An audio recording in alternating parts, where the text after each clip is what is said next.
Hello, everyone, and welcome to this event of We Hate Pink, How to Create Diverse Team for Real. So this evening we have four special speakers, Cory Kinichi, Rudy Shah, Lara Ioannidis, and Shireen Shah. I'll let you introduce yourself before we start with introducing the topic. So do you want to start, Cory? So hi everyone, my name is Cory, I go by they, them, and I work in the Evo community support team, and I'm also an artist music manager on the side. Amazing. You can go, Rudy, yeah. Cool. I'm like, should I go? Should I not go?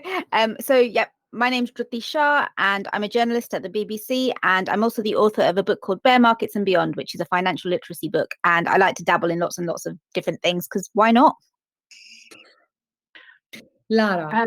I'll go next. Yeah, hi, I'm Lara Ioannidis, or the proper pronunciation is Ioannidis, so really good, Rosella. I'm a journalist at the BBC as well. Druti and I actually both print on the journalism trainee scheme, so hopefully we're a good example of how schemes like that are improving diversity. And I currently lead the 50/50 Equality Project, which is an initiative to ensure that the BBC's representation across its content is kind of fair and representative of the populations that we're serving. Hi everyone, I'm Rosella. I'm a lawyer with an interest in the tech, media and life science sectors, and I'm also the co-founder of South Asian Sister Speaks, or SAS as we like to call it, which creates safe spaces for South Asian women in the UK to share their experiences. Amazing. So we were saying that the topic of this evening is how to create a diverse team for real. And the reason why I added for real is because we usually heard a lot about the word diversity and inclusion, and most of the time they're using almost the same thing, even if they're two completely different things. This that I show here is the result of the latest McKinsey report from 2020 that analyzed the performance of companies that actually apply a more diverse and inclusive policy in that company.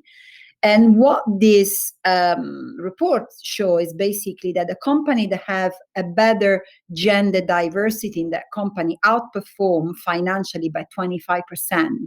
And if we are including also ethnicity, so we have a real diverse, and I'm not sure, I don't know if the culture of this company are really inclusive. We're going to talk about that and the difference between the two words later. But when it's that happen, the financial performance of a company grow by 36%. What this report also proves is that if your company is diverse and inclusive, it's probably the best way to overcome the economic crisis that is coming with the pandemic. So it's probably one of the answers to get out of the actual economic crisis. This is quite interesting because, as I said at the beginning, we heard these two words together. Most of the time, most of the people don't really understand the difference, and you can have a diverse place with a lot of women in the board and people of color in management or in the board, but the place is not necessarily inclusive. So, and we have been discussed this in a previous panel as well. So what at that level, your experience of diversity and inclusion in the workplace is something that what I just said, it's something that you experience? Have you seen that? Or is just something that we read on the news? Who wants to start? Drury. I think that we always hope for inclusivity. I think that's always the intention, whether you're embarking on a new career or a new job, or talking to friends and family about, their different industries. And you're right, I do think there is a significant difference between inclusion and diversity, because companies can say we're going to definitely move towards diversity, we're going to tick these boxes, as it were, if you're going to use a very sort of base example. But it's once people are there that they do feel that they are part of something. And I think that's where there is often a distinct difference between diversity and inclusion. And Personally, yeah, I've definitely been in organizations where, yes, there's a lot of diversity, or there is significant amount of diversity, but the element of inclusion is a big problem that does need to be tackled. And I think that's sort of key, because we all come with varying experiences, and at the end of the day, a lot of people just want to be able to feel that they belong so that they can get on with their jobs. Yeah, exactly. Yeah. What's your opinion, Shireen, on this topic? I know we chat a little bit about this during the Instagram Live last weekend. So I want to know your opinion about this as well. Yeah, I think I agree with a lot of what Dhruti said. I saw something on Twitter the other day that actually said, I think diversity is having a seat on the table, inclusion is having a voice at that table, and then belonging is actually having that voice heard. And I thought that that was like a really good summary of like what all of those different things mean, because I think it's very, I don't know, we love looking at stats, and I think we always rely on the stats, whether good or bad, for whatever we're kind of talking about. And a lot of companies now will say, we're bringing this many people from like a BME background into the company, and they rely on that, but they often don't look then what happens to those individuals when they actually start their journey in that career or start that journey in that company. And I know, for example, in the legal career, there's been a lot of kind of research done in this area, and they've started looking at this gap between kind of associates who are from like a BAME background and associates who are from a white background, and seeing how quickly they leave private practice, which is essentially law firms, and they might go to a different career, or they might go and work for a company. And some of the kind of most prestigious law firms have had Black associates leaving 2.5 years earlier than their white counterparts. And I think it's when you look at and you kind of see some anecdotal information as well about the comments that people make. And a lot of it does come down essentially to culture, and not feeling like they really belong in that culture, or feeling like they can see themselves progressing as well. So yeah, I think it's definitely more complex. And I think the inclusion piece is something I always think is actually a big part of the puzzle that we need to focus on. Yeah, it's true. I just want to actually follow up on what Sharon was saying, because it's really interesting in how what 50/50 is doing is quite different, in that we aren't focused on workforce. So, I mean, these discussions, of course, are really pertinent in terms of, having diverse teams and who you're hiring. What our teams are doing is just monitoring the contributors and people they're featuring in their content. So whether it's an expert to come on and talk about the new COVID strain, or a photograph that's attached to an article on our website. So that it's slightly different there, but what it really kind of emphasizes across the board, actually, whether it's HR monitoring workforce or kind of B2B teams monitoring their content at 50/50, is that data is really important as a first step. So for us, we have a tagline: data. We collect data to drive change. And the most important thing that we've seen with 50/50 and why it works is that it actually is creating cultural change amongst the teams who are taking part. So they're doing the kind of binary, bland, step-by-step process of actually counting in a spreadsheet and getting those figures. But the whole point of it, and the reason it works, is because it makes them question all of their editorial decisions. So they're not just kind of jotting this down and having these figures. They will then see, right, well, this day we only had 35% women. So actually the next time they're having an editorial meeting and someone's suggesting a story or a contact, they're going to say, well, that actually needs to be a woman because we've done really badly. And why is it that on those particular stories we're really struggling to find women? Are we going to the wrong places? Have we got a really old list of contacts that needs to be updated? What's holding us back? And I think it's just made it a much more like common conversation now, that even if a team isn't taking part in 50/50, the minute they pitch a story, someone's like, is that diverse enough? Do we have to have another white man in a suit? Or can we talk to someone from a different background or something? And I think, that's definitely where kind of inclusivity comes in, is that and I love that example you gave, Sharon. It was so good, where having a seat at the table and then a voice at the table and having it heard is so spot on. And I think one of the things that we've noticed as well is collecting that data can have an impact. So we actually have some legal firms who've signed up to 50/50 who are using it to monitor the staff members or the partners that they have that are put forward to go and pitch to new clients. So it's actually really ensuring that they have kind of women who are being given a voice and being able to go out and kind of get the new contracts and the new clients, which is a really kind of novel way, I think, of applying it and trying to move it from diversity to belonging. Yeah, it's quite interesting, but at the same time, I think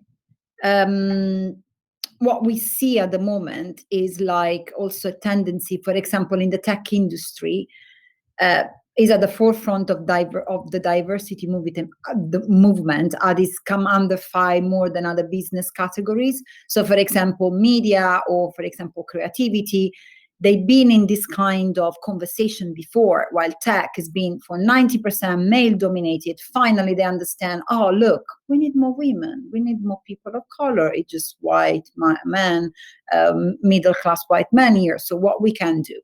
However, diversity statistics are just that, statistics. So without inclusion, diversity just creates another problem. And that problem is tokenism. So what is your opinion about that? Because it's like, I think it was last week that came out the news of, I don't remember her name, I'm really sorry.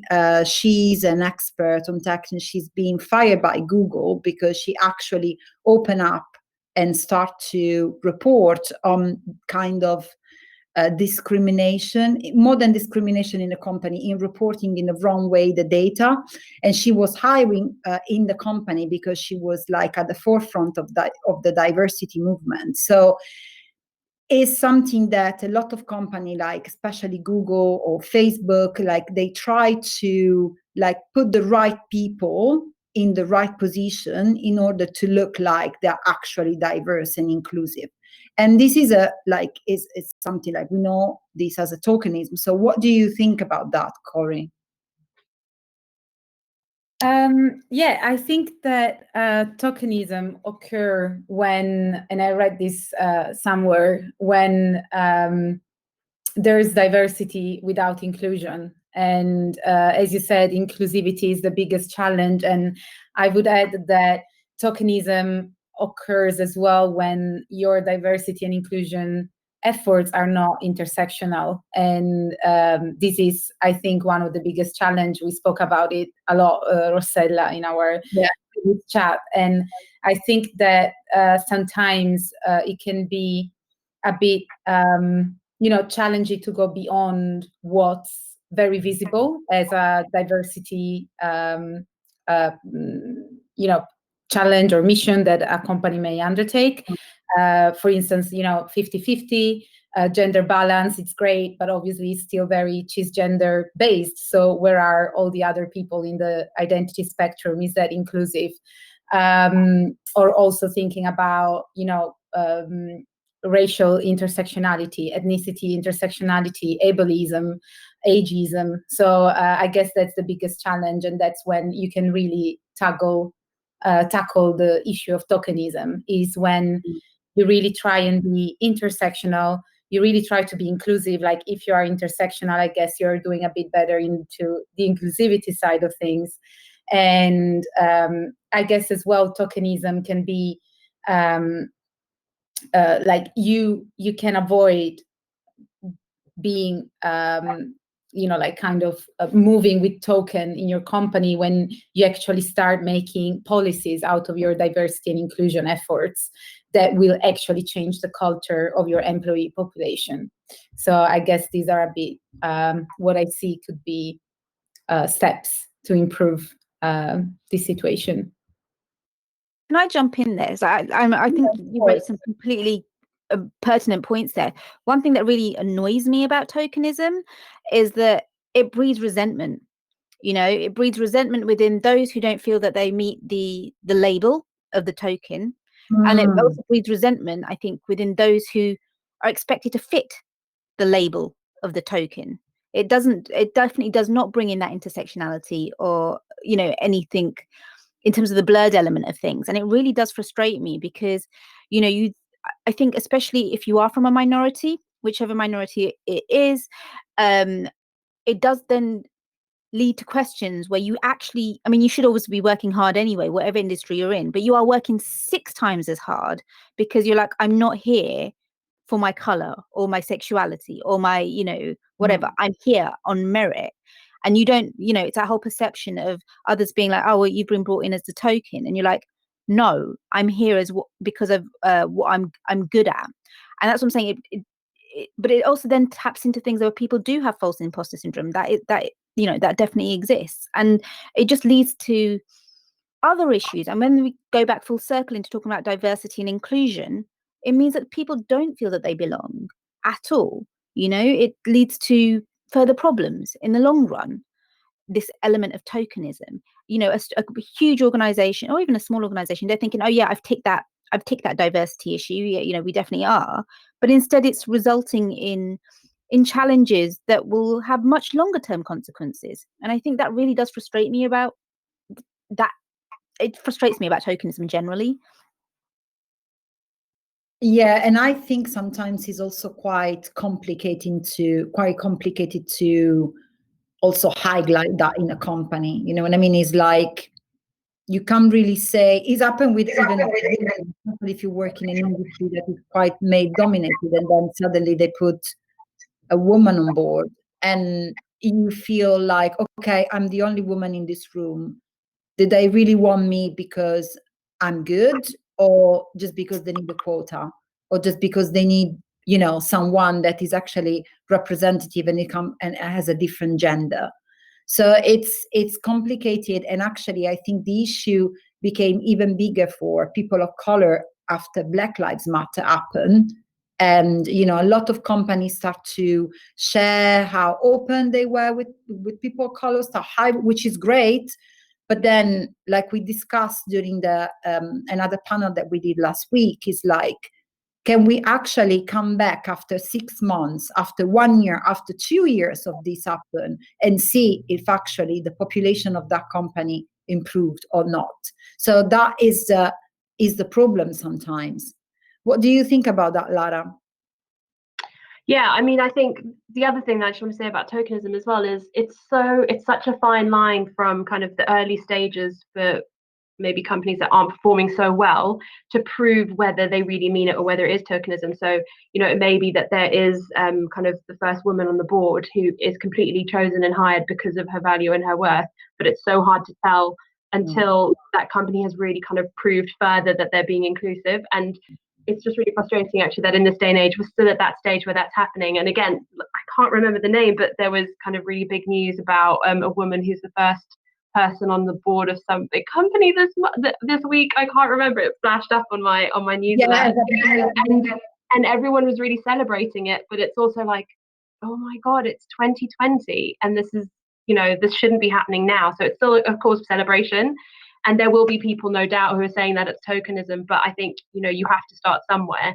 And what we've seen as well, just what I've seen through 50/50 is, you know, a lot of the arguments sometimes we have from people is, oh, it's just a quota system. We're not going to just put women on air for the sake of it. We need to make sure that we have high quality people who we're interviewing.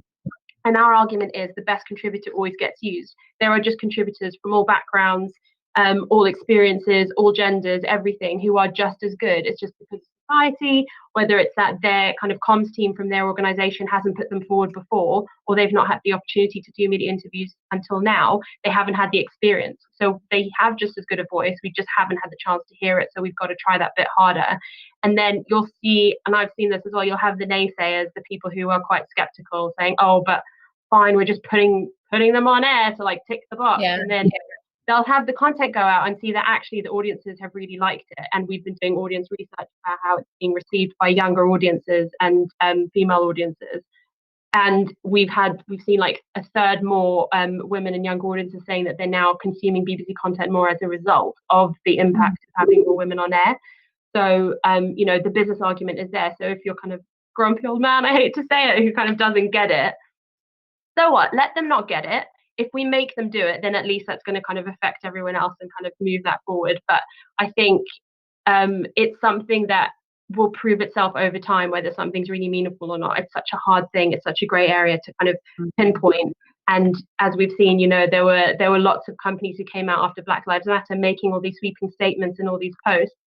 And then only kind of 4, 5, 6 months down the line, you can really see the ones that meant it with stuff that they're actually doing, initiatives that they're putting in place within their organizations, maybe changes that they're making to their feeds and their policies, versus the ones who were completely just virtue signaling and haven't really done anything since, and it didn't really mean anything. So I think hopefully most of the time it does kind of prove itself, but it's not. Oh, have you lost my audio? No. You still there? Oh, we have now, I think. Oh, it just reconnected my audio for some reason. Sorry about that. No, it's okay. Actually, but just on the point that Corey made, so yeah, completely with 50/50, it started in 2017 as kind of a really one-off idea from a team in the newsroom who wanted to try to get more women on air, and they came up with a very easy term of 50/50. But that's why we're now called the 50/50 the Equality Project, because we're branching out. So we started with gender because that was something that was much easier to do to begin with, and our teams count by perception. So generally, when you look at someone, you can tell whether they identify as a man or a woman most of the time, not always, but most of the time. But you can't really tell. We would never ask our teams to tell by perception what someone's sexual orientation is, if they identify as non-binary or not. Again, as well with disability and ethnicity, we've started doing that now as well. So we're helping our teams kind of find ways to do the more kind of nuanced and more complicated monitoring of other diversities beyond just man, woman. There's a lot of data protection around it as well. So we can't actually report our figures beyond gender because they're protected characteristics. So there's a kind of a lot that goes into it, but it's something that we're working on now, and hopefully not next year, but the year after, in our next report, we're going to be reporting on how teams are doing in terms of other diversity measures and not just the percentage of women as well. So. I just wanted to pick up something on the tokenism point as well, is that often when you have, like a small number of people who are from a certain background in a company, they also become like the go-to people for everything when it comes to diversity. And that's kind of also what Corey was touching on about intersectionality. Like, people might come to me and they might ask me like about the Asian experience or something, and I can only comment on like a very small part, which is my reality, and also in that process acknowledging like my own privilege. Like I come from like a middle class background. I can't comment on what it's like to have gone to like been in certain education, or like come from a different like more socially mobile background, for example. And I think it's an interesting one, because I think when you're one of the few, you always want to look up to role models and you want to see those people above you as they've done it and they've got there. But it's actually okay, and as much as I don't take this view, I think some people who are from those backgrounds actually don't want to get involved in diversity and inclusion, actually just want to do their job. And it's, even though to me that sometimes feels counterintuitive, that's actually okay. But I think a lot of the burden and onus is sometimes put on people where they are a token to actually then do that added work, which ultimately your white straight male colleagues don't have to do any of that. They can just do their job and not be expected to do anything beyond their job. What do you suggest to someone that has a decision-making power when it comes to hiring people? So would you encourage blind CV application, steer away in order to steer away from nepotism, or you have any other suggestion that can actually help a place, like that was the link, to make better and like to hire more diverse people in that workforce? I can't. Someone from Spotify isn't here, so can't sort of talk on Spotify, as it were. No. I know. In terms of like other organizations, or in terms of, one thing I'm certainly learning, and saying I've got this book out. I'm back 10 years in terms of the beginning of my career, as it were, trying to figure stuff out. On one hand, we talk about blind applications, but at the end of the day, the reality is, in all industries, I do think connections are actually incredibly important, because in a way you want to sort of see what the reality, we'll keep going. You want to see what the reality of the organization is like. You want to see what the reality of the industry is like, and also you also rely on goodwill a lot. And I think that blind applications can certainly work, because you want people to be hired on their merit. But at the same time, one thing that I'm certainly learning in the last sort of couple of months with this new industry that I'm embarking on is you do need to know people within said industries in order to get an actual viewpoint of what it's like on the ground. And in terms of recruitment, I've not recruited in a long time, so I again can't talk now. I've always been on the recruiting, the recipient end of things, like trying to get hired, and it's really hard because I think you think that something's fair, and often it's not. There are lots and lots of different sort of structures in play, which will probably take a lifetime to cut down on. And I wish I had a real answer for that, but I don't. All I've learned in the last, few years, for someone who's really thought about fairness and equality and trying to push through and breaking barriers and all that, whatever you end up doing, you need to know connections in whatever industry that you're in. I think in addition to that, and this was kind of mentioned very briefly earlier, is I don't think you need to. I think it definitely helps. But, organizations need to be much more open to help those people who don't have those connections, who don't have those contacts and that background. So outreach work is really, really important, whether it's mentoring or apprenticeship schemes, kind of working with schools or like other training organizations, just to try and find talent who may not otherwise come to you and have an easy route into whatever it is you're doing, whether it's law or tech or media. And so I think things like having mentoring is really, really important, because where you don't have like your friend's dad or, your uncle's friend or whatever who has done it and gets you in the door, that can still create that relationship. And then further to that, sponsorship is so, so important. And I think you mentioned it briefly earlier as well, Rosella. But yeah, I think sponsorship is so important because pension is really important in that as well. Yeah. And it is actually, my mentioning Spotify is obviously I'm not running down the company. I mean, my opinion on that, it was more to understand why we still have this lack of representation, even in a creative industry and I'm talking about also, I've been working for Cannes Lions, and it's an amazing kind of event. And in Cannes Lions, they always represent the best advertising in the world. But what you see also in the film industry is always the same story. Is always the same type of things. And this is happening because it's always the same people telling the story.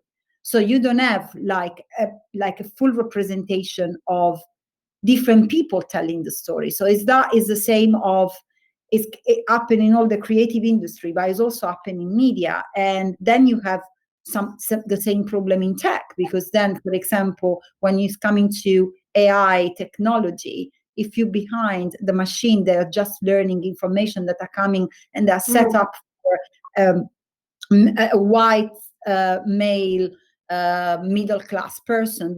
For example, the face recognition system, sometimes they're not able to recognize the face of a Black woman because they've been set just to recognize the face of a white man. So it's actually, then it becomes a problem that you find across every single industry.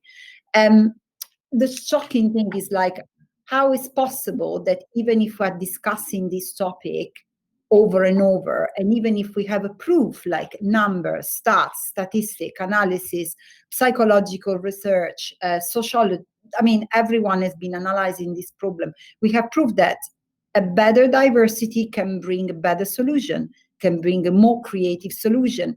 So why a lot of companies, they are still stuck in an old model? Or even if they do some changes, they are so little, considering that we are in 2020. So that is obviously not something that we can answer today here, but it's something that for me is weird. I don't really understand.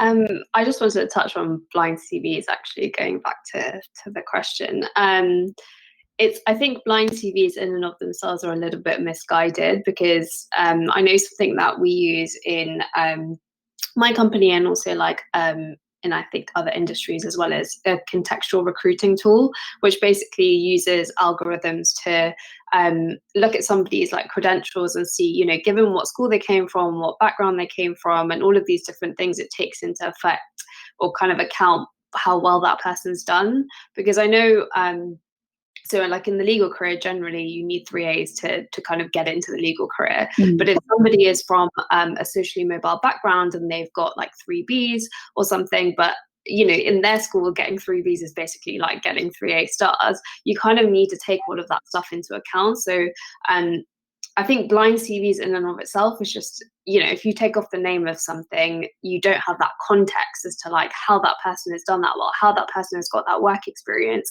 Because in the same way you could look at somebody's CV and think, oh God, what great experience do they have? But they've got it because their parents have a connection or something. So I think that like using those two things in tandem is like a really important thing. And I don't know how much that's used in other industries, but it's something that we do use in the legal industry. And then I think we kind of touched on sponsorship, and I would say that one of my friends actually the other day asked me what she as like a manager now could do in her position. And I think it is stuff like, if you do see somebody who's from a certain background that's less represented and you think they're really good, then go above and beyond and like give them your time and give them your mentorship. Because I do agree with what Dhruti said, like sponsorship is a really big part of not only getting into a career, but also your progression through it. Like I know that when I qualified as a solicitor, I couldn't have done that without the support of like various partners in my team who I'd worked for, who really backed my application. And so I think those things do really matter. And I think if you're in that position of power, just maybe think, because I do think a lot of stuff comes down to social connection. People are like, you know, we're all humans. Like if we connect with somebody and there's a similarity, you know, you end up liking that person, and then you might end up inadvertently like sponsoring them without realizing you're favoritizing them actually because you just have some kind of connection with them. So I think if you're in that position, be really conscious about like, who am I sponsoring inadvertently in whatever way, and why am I doing it? Is it because I think they're really good, or is it for some other reason? And I think, you know, unconscious bias training and all that other stuff comes into that. Even if we talk about the value of unconscious bias training, and that is another trend that suddenly has been used a lot in a lot of companies, but not everyone actually attends unconscious bias training. And it's kind of is one of those tools that it will be useful, that they probably will be useful in the hiring process, and even when you have to promote people, because it's where you actually have also the gap, and is open for women, for everyone, is like, it's really difficult sometimes, even if you get into an industry, then to progress, which is also one of the reasons why bosses should be like, you know, like have an education of unconscious bias as well, just to understand if they actually, even in the phase when they have to promote someone, if they actually are in a way equal with the entire team. Because, you know, it's like you said, sometimes you have a more connection with someone just because it's more close to you culturally, and you can see in that person someone that is more close to is more familiar, so that helps that person to progress as well, their career. But part of the problem, so like we said before, is like related to this like way of not considering like diversity and inclusion like the same thing. But another fact in terms of like related to that is like related to culture fit. So sometimes when we are talking about the culture of a workplace, what do you think, and how much do you think that the culture fit has an impact in the hiring and in a promotional process in a company? Can you like, do you think that also like culture fit, sometimes it can be like a limit, and like if you don't really fit in the culture of the company, it's probably because you come from a different background, or you probably come from a different type of education? So do you think that also culture fit can be a limit in hiring or making people to progress internally? I guess that maybe rather than fit, it would be better to talk about addition, because diversity, you know, when we talk about diversity, per definition, it's something that it's diverse and goes beyond any boxes. So I think that it's very important to probably change mindset and see any candidate or any talents within a company or a team as someone that could actually add something to the existing culture rather than try and make them fit in that culture box that you have. I think that's an amazing point, actually, Corinne. I think that's absolutely brilliant. And I mean, I'm just going to bring my personal experience into it in that when I first started in journalism, I didn't know anybody in journalism. It was not something that I had been exposed to. And in fact, what Lara's doing with the 50-50 team is brilliant because it's showing you'll get experts in from different industries. And when you're young and you're impressionable, or maybe always impressionable, you will be seeing that in the mass media, and you'll be going, oh, that person can be a journalist. I can be a journalist. I didn't see any brown journalists when I was young at all. Like my role model was Sweet Valley High and Elizabeth Wakefield. You know, I was like, Elizabeth Wakefield's a journalist. I love these books. I'm going to be like her. And that she's a nerd. I want to be like her. But you know, had there been more brown journalists, that would have perhaps been or more brown women, even on TV or radio online, that I was exposed to, that would have made me feel like this is a place where I belong. The only thing that kept me driving through and still drives me, and I keep turning up in places I'm really not supposed to be, isn't because of the fit element. It's because like I want to learn from this place, or I believe that I can add value to this place. And this organization, when I come to you, or this, you know, I've got these fellowships and stuff like beyond the BBC, and I'm normally a minority in those fellowships. Like I come from very different backgrounds to the majority of people who've taken on those fellowships. I'm like, I will provide this. I want this from you. So it's about being able to have a relationship with the organization or with the people that you are going to be working with. It's about being able to adapt together. And that I think is incredibly important when we're talking about diversity and inclusion. Is this company a company for me? Because this is a company that is willing to work with me and what I am bringing. And is this also a company, or, you know, people that I can learn from and I can adapt to and I can work with? Because you can't just fully expect that you will come molded and everyone must adapt. You know, you cannot change. You are who you are. You will have to adapt, you know, be more chameleon-like, and the company or the hirers, etc., they will have to be more chameleon-like as well. And I think that if we have more of a thought shift towards that across cultures and across industry, we will end up having a far more diversity and inclusion. The other thing I want to very, very quickly raise, I talked about being a child. We need to be having these conversations at a much younger age. We need to be having these, you know, conversations in schools that, you know, it's not about fitting, it's about working together and about having sort of that fluidity. And I don't think globally that's happening.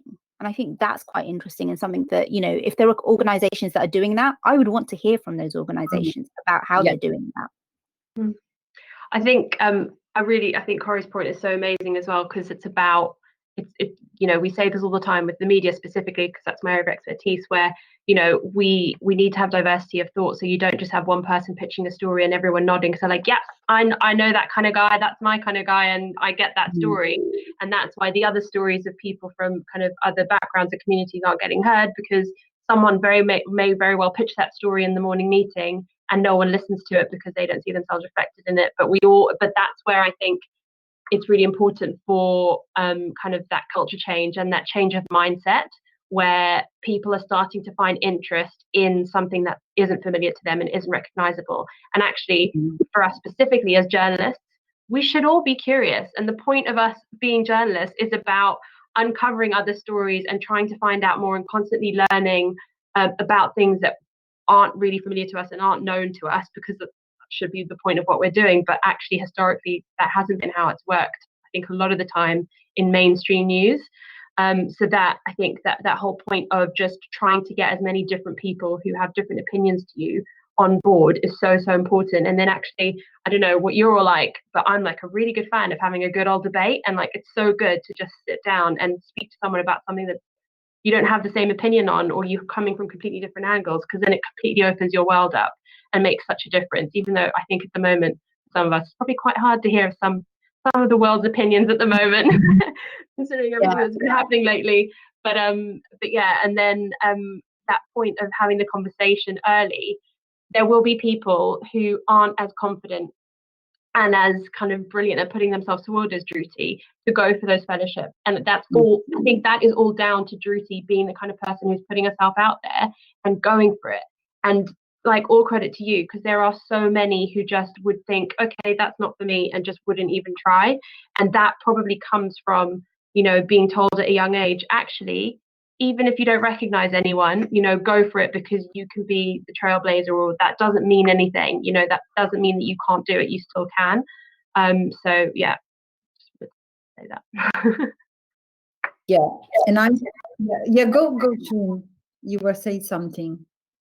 No, I was just going to agree with. Yeah, I think like what you said, Rudy, is quite interesting, like starting from the young age, and like the concept of fitting, it's something that you learn basically when you are in school, and you actually need to, and you bring that with you for the rest of your life.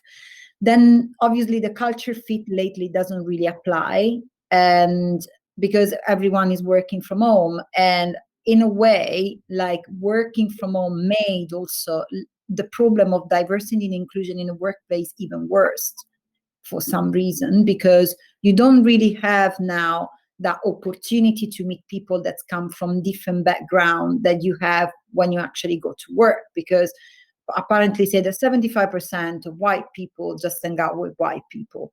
So it's like the only opportunity that you have to meet someone that is have a different kind of background that you, where you can learn something, is the workplace. So at the moment we are all living in our own bubbles, so it becomes even more difficult to create that sort of connection between communities.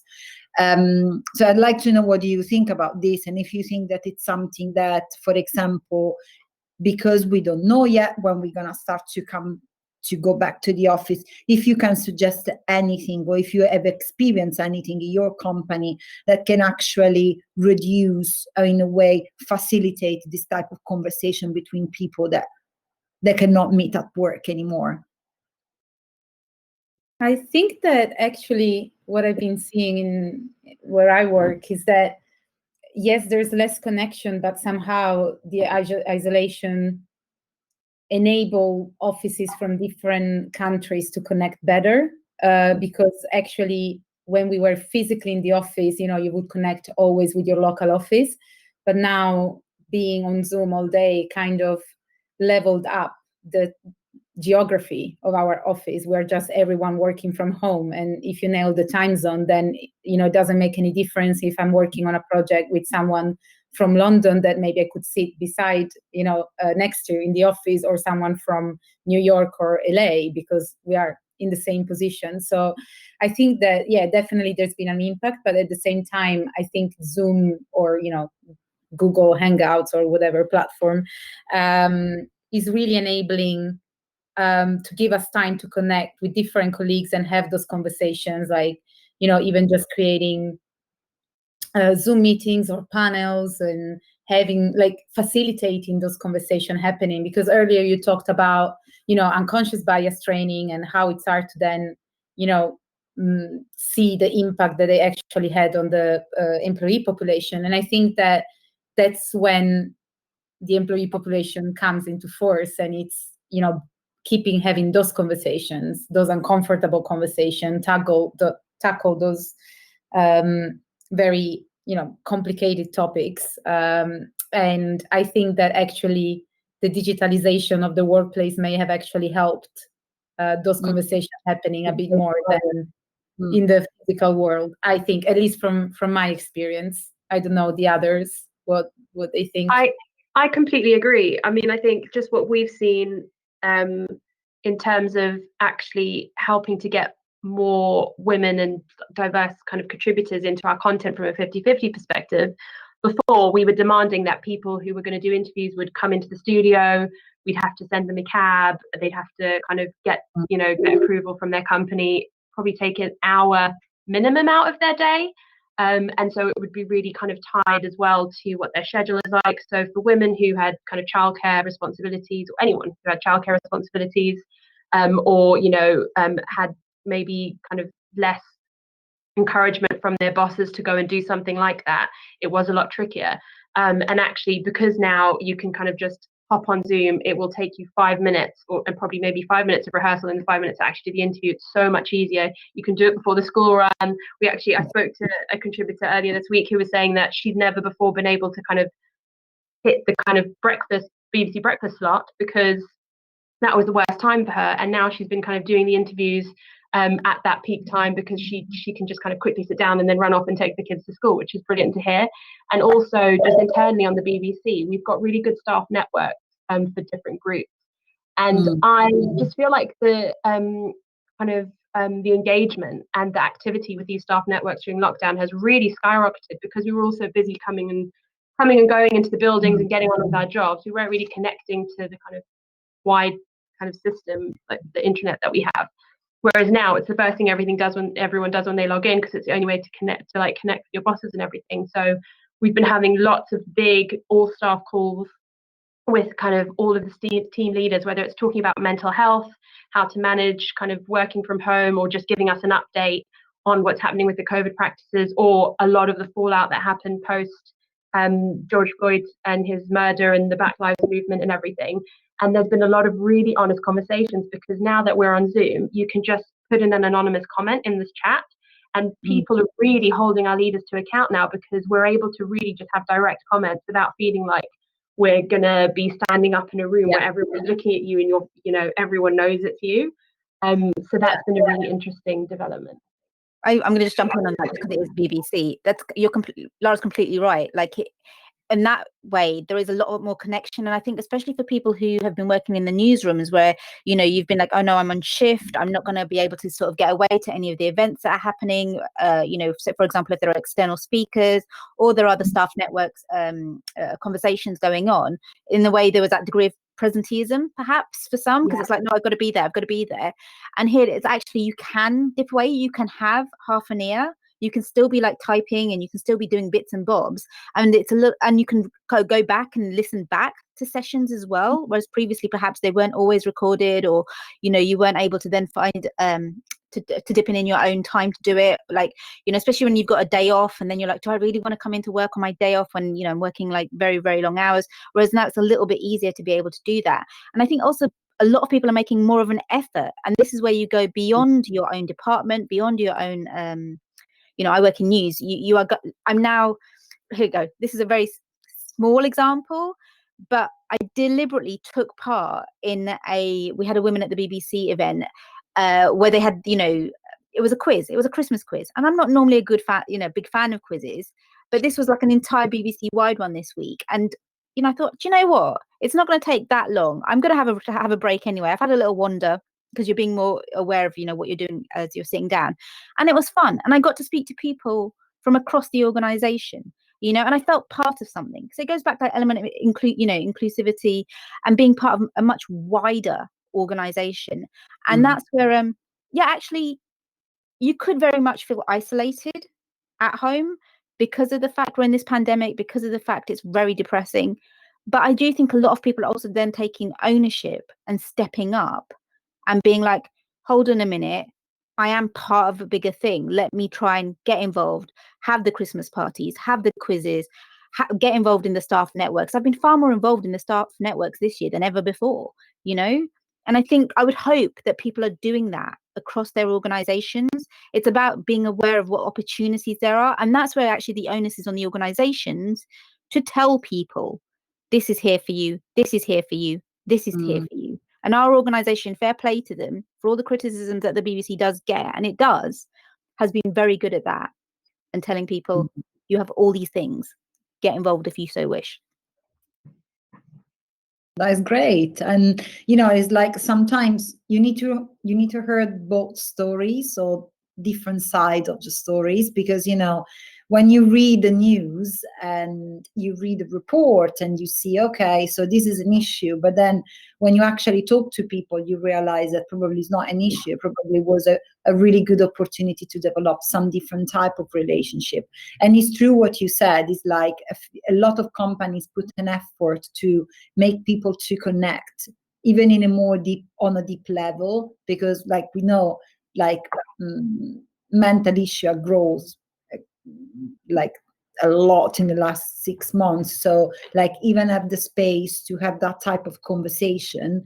Before you didn't have that space inside corporations or inside big companies. Now you hear more and more to talk about like we can create a space to talk about our problem, to fix, to if you have any mental issue, we can help you. So it's like that is a type of conversation that you didn't hear 1 year ago.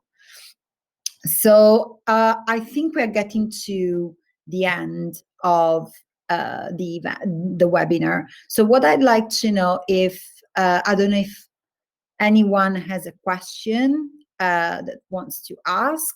Otherwise, I can ask my last question that I think we already answer. Is actually a question that came early on this week from a woman that saw the event on LinkedIn, and then she wrote to me inbox. And I said, okay, I'm going to ask this to Laura directly but I think we already answered this question before. Her question was, I wonder whether not the name 50/50 Equality Project of the BBC should really be called 48/48 Equality Project to include female, male, and non-binary. But you already answered that question quite brilliantly before. But it was funny the way she named the project 48/48.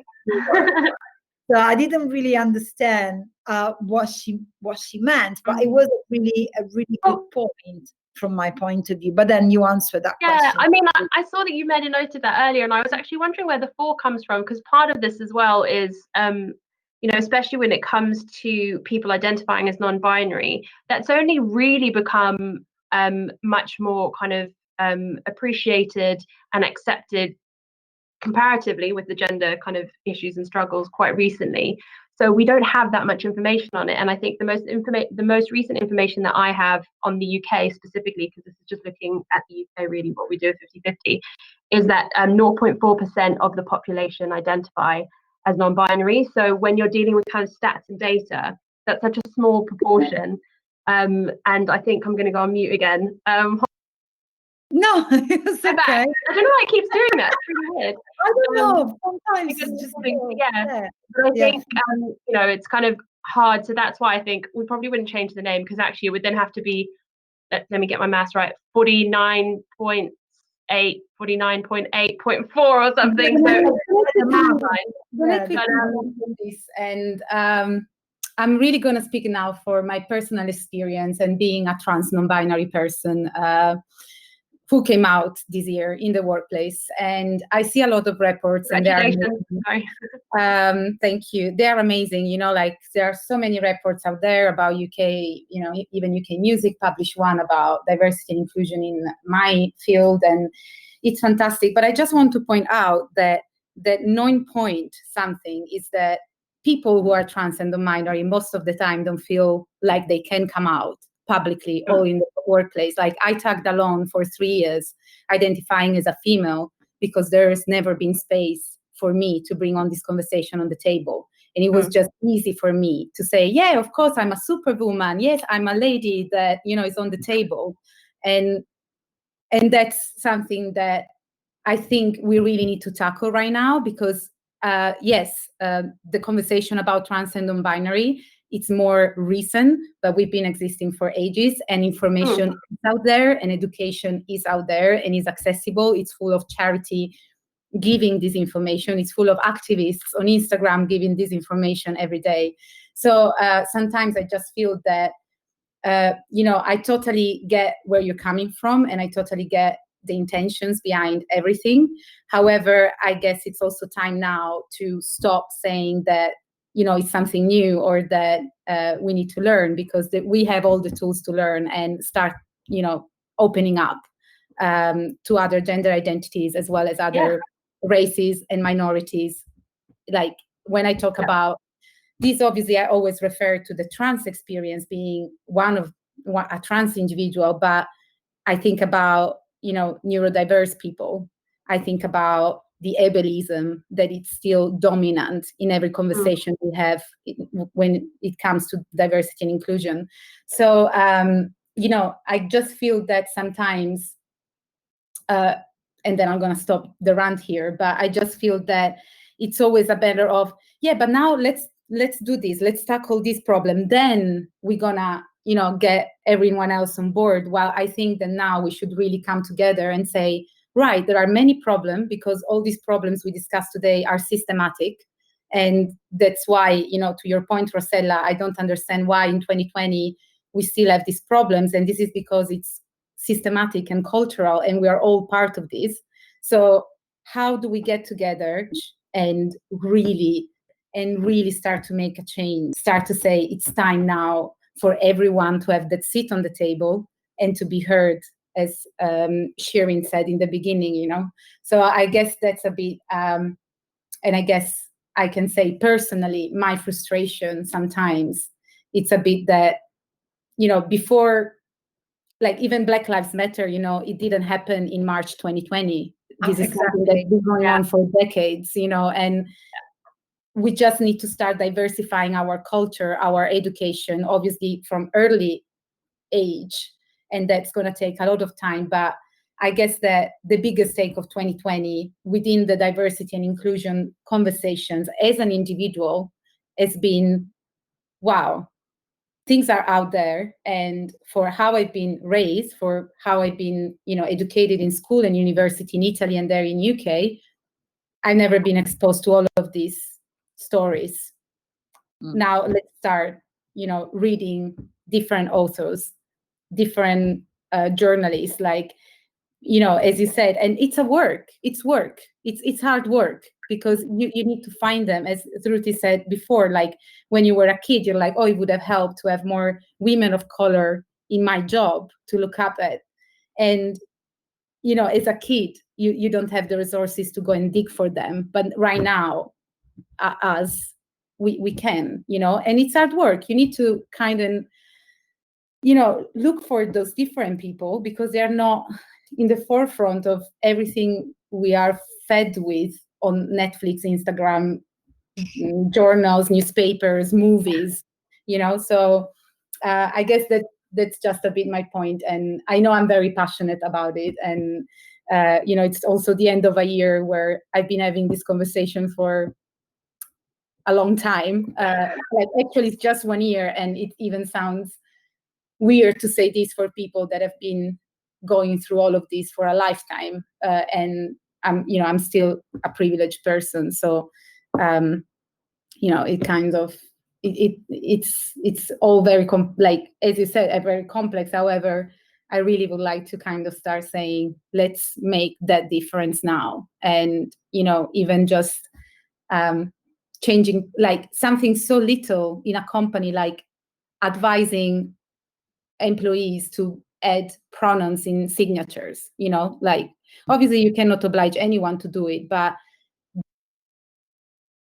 have such an impact on your colleagues as well as for your clients, because you don't know who your clients are, you don't know who your guests are. So we've lost your video, Corey. I think we've not lost your voice. Back on. We've not lost your voice. We didn't lost your voice. But yeah, so oh, you're back.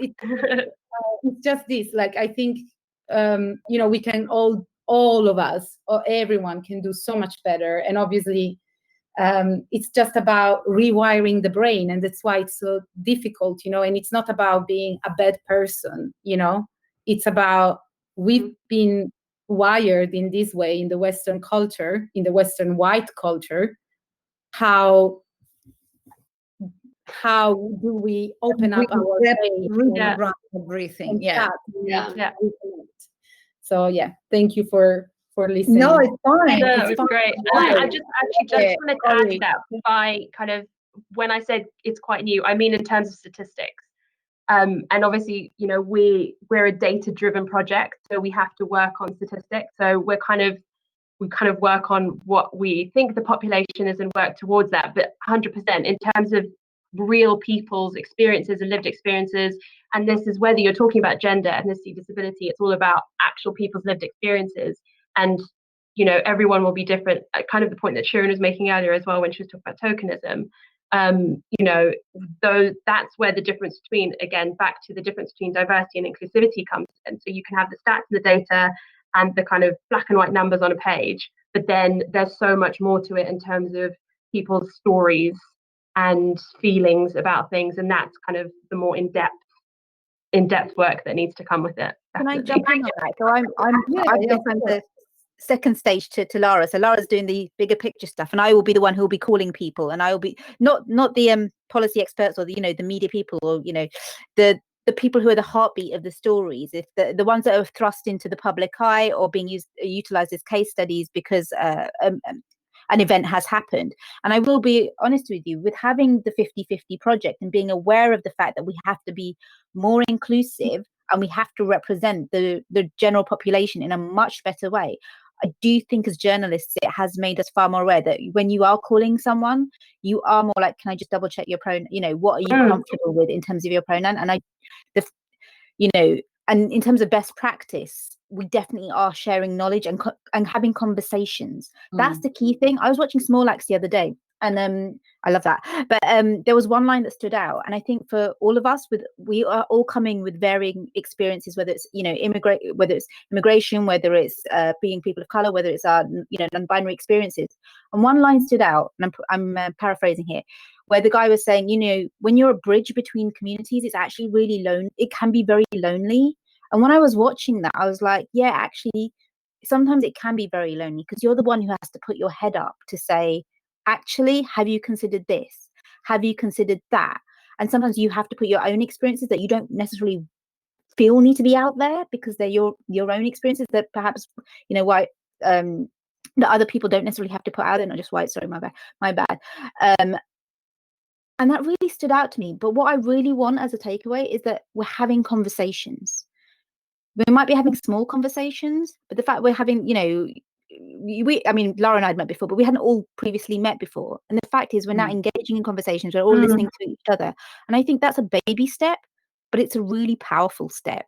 And, when people do listen to this, if it just makes people think a tiny bit differently, like this conversation now, it's given me so much food for thought that I'm really grateful for it, that we're able to have that. And it feels less lonely. It feels less lonely that, something that you've been working on for so long with your own little part and your own little bit of intersectionality. Well, actually, a lot of us are having those challenges with our own take on it, as it were. And I think that's so important, that it's not going to be done within the next 5 years. Let's face it, it's not going to be fixed within the next 10 years. We know that.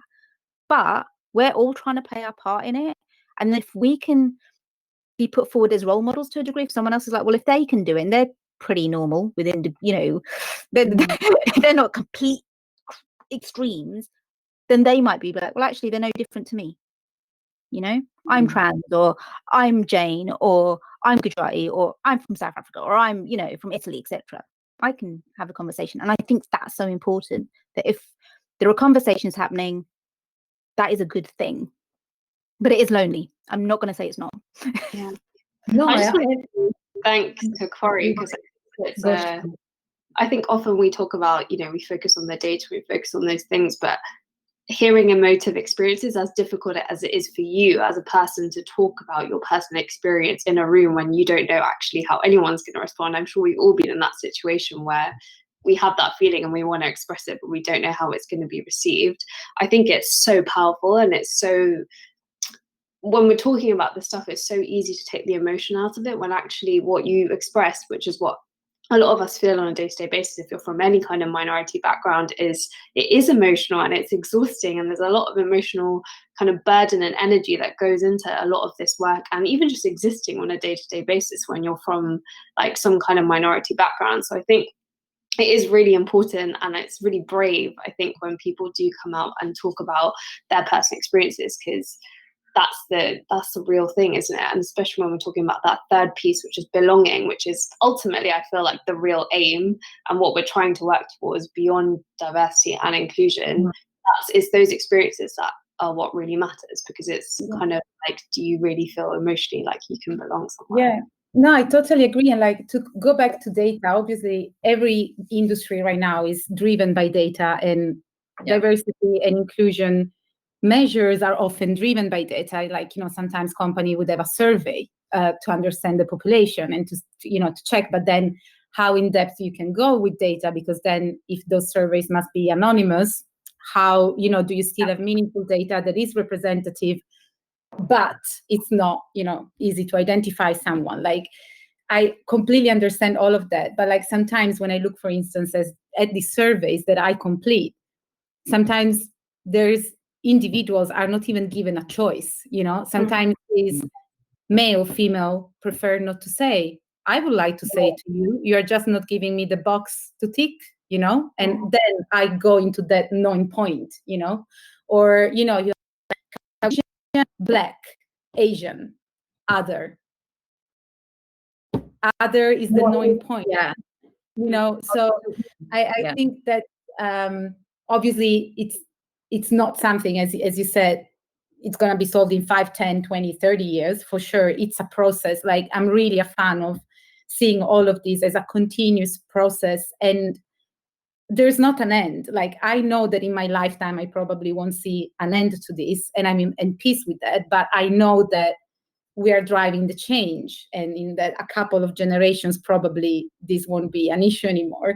But I just think it's sometimes, even if you don't find a solution, as you said, it's good to have conversations and just to call things with their names. And I highlight the absence, because in the end it's that, it's the absence that perpetuates the prejudice and the ignorance of other individuals, whatever their experience is. You don't see, hence it doesn't exist almost, So I guess that's really good. And having this conversation tonight is, one of the most important things we can do. It's talk about it, and having confrontations and having discussions and feeling uncomfortable. So I guess, as I already said to you, Rosella, just creating this forum, it's very precious. So for me, I'm learning constantly because it's a process. And I also think that, yes, conversation is really important, and it's important to also feel a bit uncomfortable sometimes, and like feel that I probably said something stupid, or I probably felt I probably should not say that, or probably I don't know exactly how I should talk to someone that is a non-binary person, so I should learn that. There's no time anymore to say, it's new for me. So, and go back to your point, Ruti, it's true that it's probably going to take time. But as for women's rights, we have been fighting for the same stuff for decades now. I mean, if I compare what I'm actively on at the moment compared to what my mom was active on 30 years ago, didn't change much.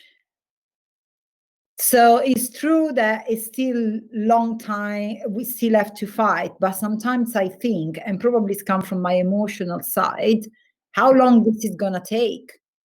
Because it's already like 40, 50 years that we fight for this against pay gap, more representation, women in leadership, more women in position of power, more women in politics, more women in finance, more women in tech now, because it's a new industry, not that news, 15 years already. So how long this is going to take? Sometimes I feel like that in a way we're going cycle. So it becomes trendy for a while, it becomes a big, big issue for a while, and then it disappeared again. And the feminists keep fighting under, and then is another wave. This is the fourth wave. How many waves we need?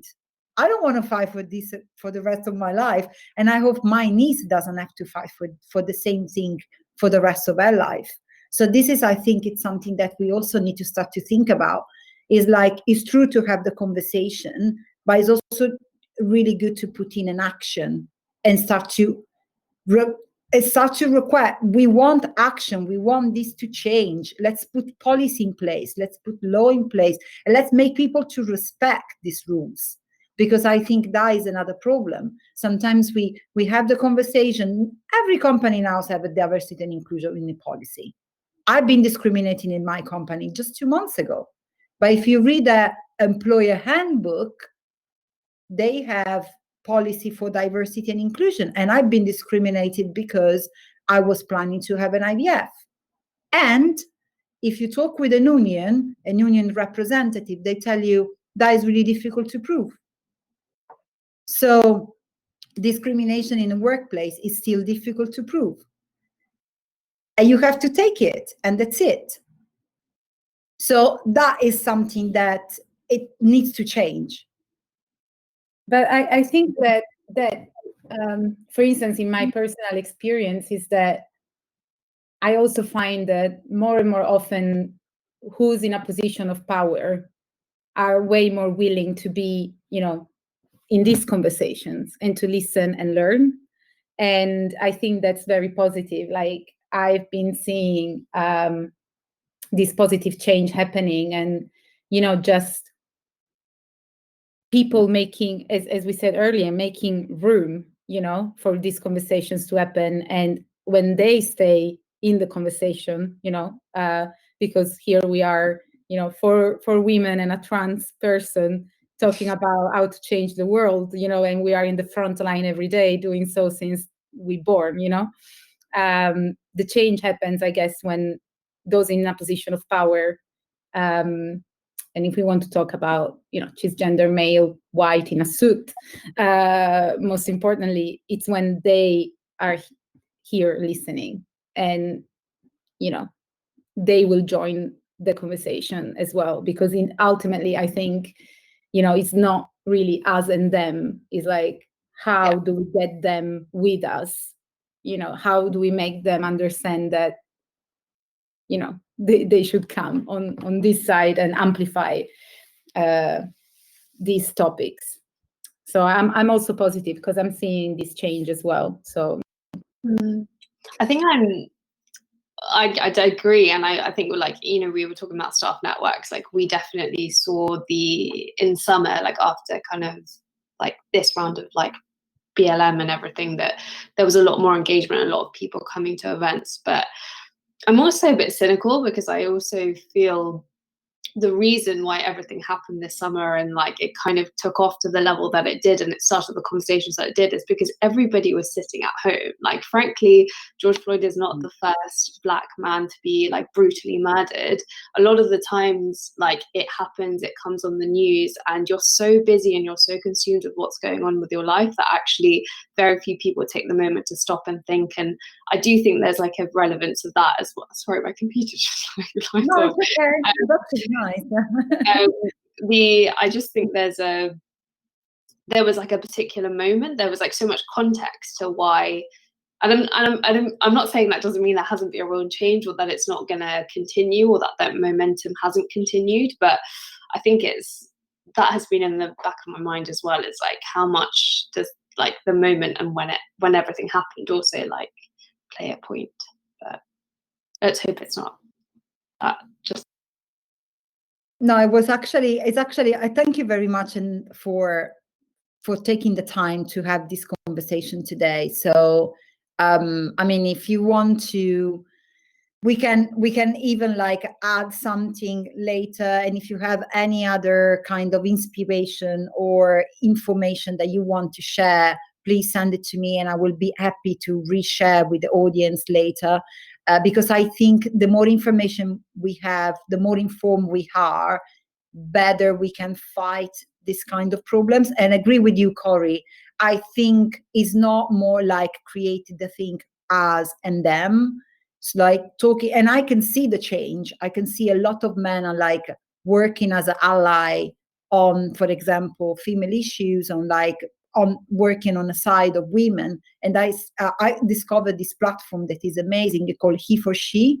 And they're super young kids, like guys of 17, 18, 20 years old that are actually like actively activists and supporting women in this like situation. So it's like something is happening, stuff are changing, but probably needs to be a bit quicker.